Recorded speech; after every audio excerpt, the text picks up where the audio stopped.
A sketch without constraint is just a rough drawing.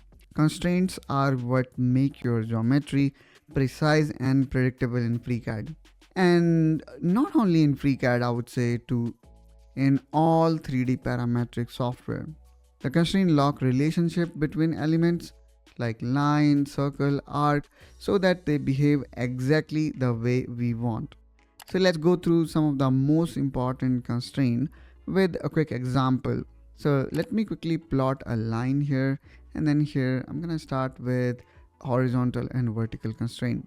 So here if you see, these are the constraints that I am talking about, and if I go here and select the horizontal constraint, it will make my line horizontal.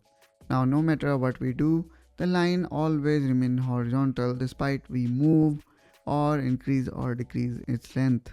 Similarly, in case of vertical, all you need to do, you need to plot a line, and then here you can simply choose vertical, and now here you can see it became vertical.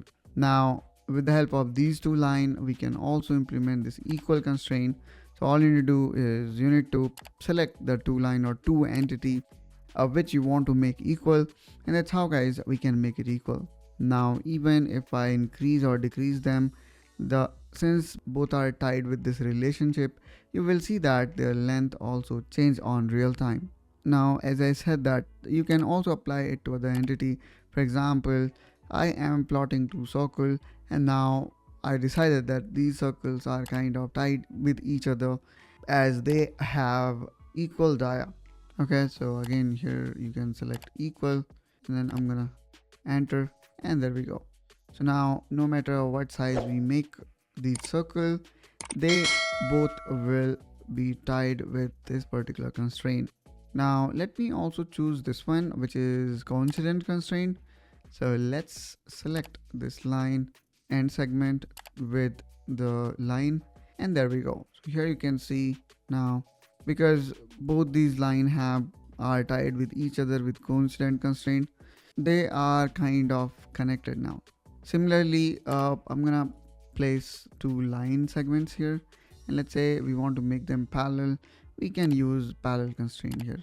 Again here we can see how easy it is to implement these constraints. Select first entity, select another entity, and there we go. Similarly, we do have this perpendicular constraint as well as tangent constraint. So let me hit here tangent, and now I am going to select the circle and this line, and here we go. Here we have made this line tangent to the circle. Now it may look like that, is it really the case? So in this case what we can do is I can also implement one more constraint here, which is coincident. Now I'm going to select this end point of this line segment and this circle, and there we go. Here we can see this line segment is actually tangent to the circle. So in this way guys, by dimensioning the entity and applying correct constraint, you can easily control your geometry. And I also want to say, no matter what 3D CAD you use, the geometric constraints are generally backbone of stable sketches. And in our next video, we're going to talk about dimensional constraint, which in a way is play one of the major role in constraining whatever shape you're going to plot in your sketcher. Hope you find this video helpful and informational.